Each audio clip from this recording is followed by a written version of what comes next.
आपने मेरे लिए किया ही क्या है पिताजी? अजी सुनते हो? राघव को कंपनी में जाकर टिफिन दे आओगे क्या? क्यों? राघव आज टिफिन लेकर नहीं गया? रमेश जी ने पूछा। आज राघव की कंपनी के चेयरमैन आ रहे हैं, इसलिए राघव सुबह 7:30 बजे ही निकल गया और इतनी सुबह खाना नहीं बन पाया था। ठीक है, दे आता हूं मैं। रमेश जी ने हाथ का पेपर रख दिया और वो कपड़े बदलने के लिए कमरे में चले गए। कमला ने राहत की सांस ली। रमेश जी तैयार हुए, मतलब उसके और राघव के बीच हुआ विवाद उन्होंने नहीं सुना था। विवाद भी कैसा? हमेशा की तरह राघव का अपने पिताजी पर दोषारोपण करना और कमला का अपने पति के पक्ष में बोलना। विषय भी वही, हमारे पिताजी ने हमारे लिए क्या किया, मेरे लिए क्या किया है मेरे बाप ने। माँ, मेरे मित्र के पिताजी भी शिक्षक थे, पर देखो उन्होंने कितना बड़ा बंगला बना लिया। नहीं तो एक ये हमारे पिताजी, अभी भी हम किराए के मकान में ही रह रहे हैं। राघव, तुझे मालूम है कि तुम्हारे पापा घर में बड़े हैं और 2 बहनों और 2 भाइयों की शादी का खर्चा भी उन्होंने उठाया था। सिवाय इसके तुम्हारी बहन की शादी का भी खर्चा उन्होंने ही किया था। अपने गांव की जमीन की कोर्ट कचहरी भी लगी ही रही। ये सारी जवाबदारियां किसने उठाई? क्या उपयोग हुआ उसका? उनके भाई बहन बंगलों में रहते हैं। कभी भी उन्होंने सोचा कि हमारे लिए जिस भाई ने इतने कष्ट उठाए उसने एक छोटा सा मकान भी नहीं बनाया, तो हम ही उन्हें एक मकान बनाकर दे दे? एक क्षण के लिए कमला की आंखें भर आई। क्या बताएं, अपने जन्म दिए पुत्र को बाप ने क्या किया मेरे लिए पूछ रहा है। फिर बोली, तुम्हारे पापा ने अपना कर्तव्य निभाया, भाई बहनों से कभी कोई आशा नहीं रखी।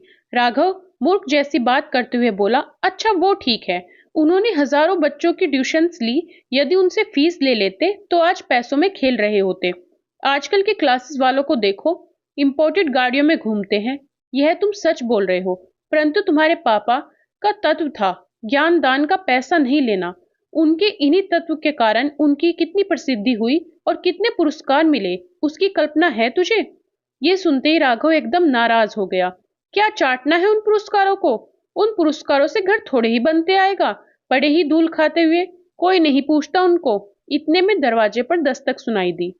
राघव ने दरवाजा खोला तो रमेश जी खड़े थे। पापा ने उनका बोलना तो नहीं सुना, इस डर से राघव का चेहरा उतर गया।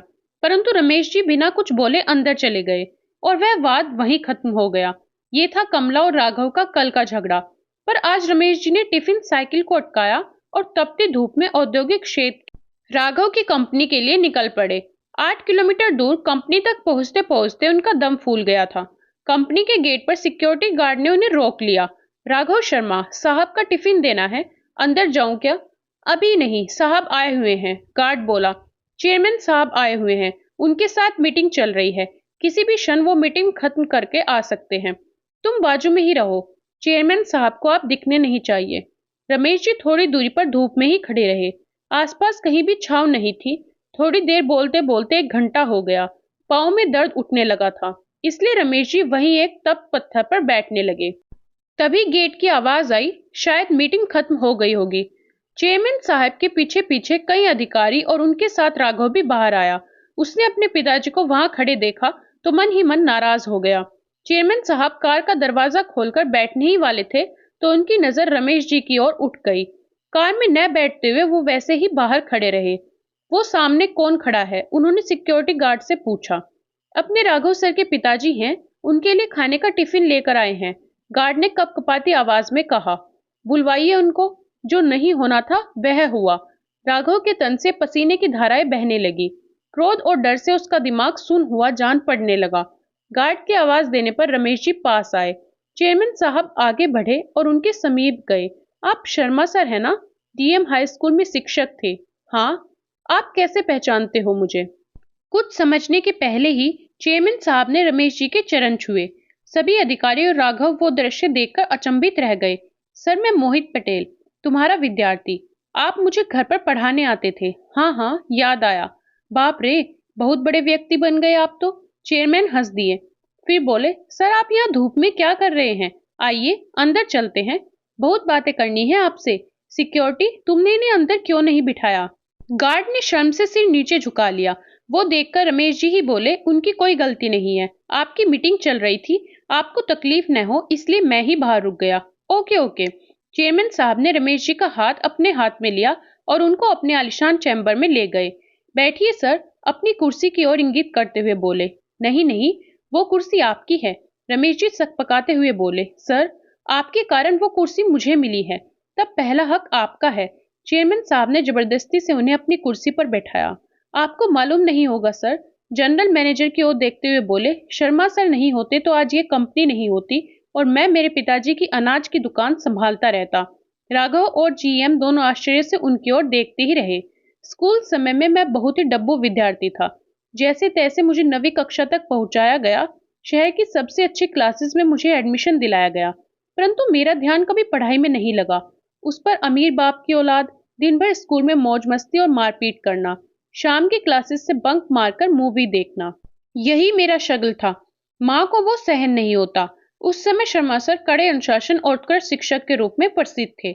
माँ ने उनके पास मुझे पढ़ाने की विनती की, परंतु सर के छोटे से घर में बैठने के लिए जगह ही नहीं थी, इसलिए सर ने पढ़ाने में असमर्थता दर्शाई। माँ ने उनसे बहुत विनती की और हमारे घर आकर पढ़ाने के लिए मुंह मांगी फीस का बोला। सर ने फीस के लिए तो मना कर दिया, परंतु अनेक प्रकार की विनती करने पर घर आकर पढ़ाने को तैयार हो गए। पहले दिन सर आए। हमेशा की तरह मैं शैतानी करने लगा। सर ने मेरी अच्छी तरह से धुनाई कर दी। उस धुनाई का असर ऐसा हुआ कि मैं चुपचाप बैठने लगा। तुम्हें कहता हूँ राघव, पहले हफ्ते में ही मुझे पढ़ने में रुचि जागृत हो गई। तत्पश्चात मुझे पढ़ाई के अतिरिक्त कुछ भी सुझाई नहीं देता था।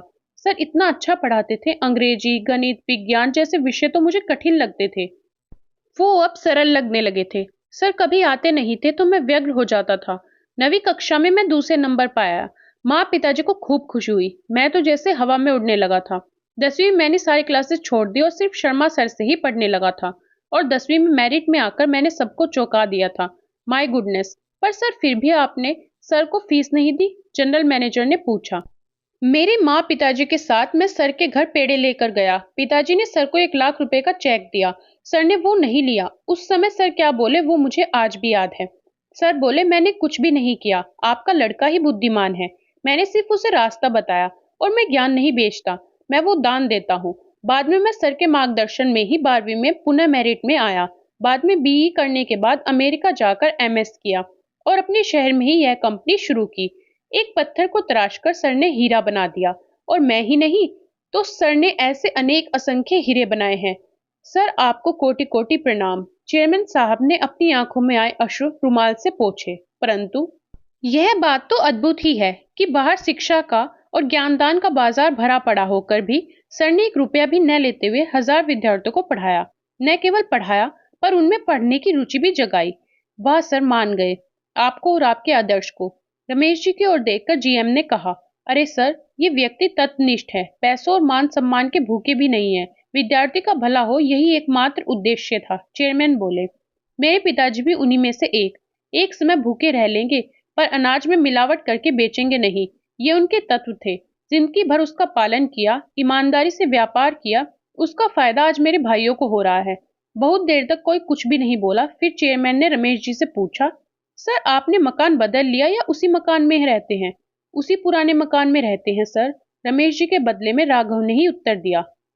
उस उत्तर में पिताजी के प्रति छिपी नाराजगी तत्व पर चेयरमैन साहब की समझ में आ गई। तय रहा फिर, सर आज मैं आपको गुरु दक्षिणा दे रहा हूँ। इसी शहर में मैंने कुछ फ्लैट्स ले रखे हैं, उसमें का एक 3 BHK का मकान आपके नाम कर रहा हूँ।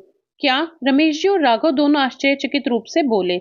नहीं नहीं, इतनी बड़ी गुरु दक्षिणा नहीं चाहिए मुझे, रमेश जी आग्रह पूर्वक बोले। चेयरमैन साहब ने रमेश जी के हाथ को अपने हाथ में लिया।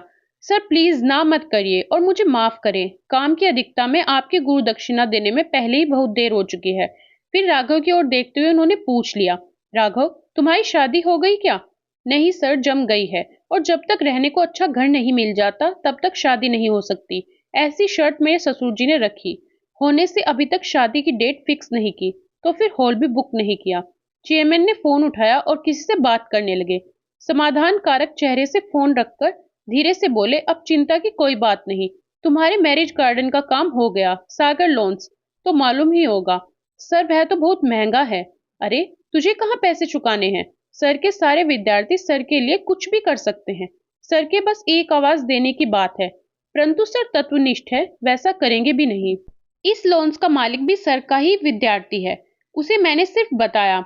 सिर्फ हॉल ही नहीं तो भोजन सहित संपूर्ण शादी का खर्चा भी उठाने की जिम्मेदारियां ली है उसने, वह भी स्व खुशी से। तुम केवल तारीख बताओ और सामान लेकर जाओ। बहुत बहुत धन्यवाद सर। राघव अत्यधिक खुशी से हाथ जोड़कर बोला। धन्यवाद मुझे नहीं, तुम्हारे पिताश्री को दो राघव, ये उनकी पुण्याई है। और मुझे एक वचन दो राघव, सर के अंतिम सांस तक तुम उन्हें अलग नहीं करोगे और उन्हें कोई दुख भी नहीं होने दोगे। मुझे जब भी मालूम चला कि तुम उन्हें दुख दे रहे हो तो न केवल इस कंपनी से लात मारकर भगा दूंगा, परंतु पूरे महाराष्ट्र भर के किसी भी स्थान पर नौकरी करने लायक नहीं छोड़ूंगा। ऐसी व्यवस्था कर दूंगा। चेयरमैन साहब कठोर शब्दों में बोले। नहीं सर, मैं वचन देता हूँ, वैसा कुछ भी नहीं होगा। राघव हाथ जोड़कर बोला। शाम को जब राघव घर आया तब रमेश जी की किताब पढ़ रहे थे। कमला पास ही सब्जी काट रही थी। राघव ने बैग रखी और रमेश जी के पांव पकड़कर बोला, पापा, मुझसे गलती हो गई। मैं आपको आज तक गलत समझता रहा। मुझे पता नहीं था पापा, आप इतने बड़े व्यक्तित्व लिए हो।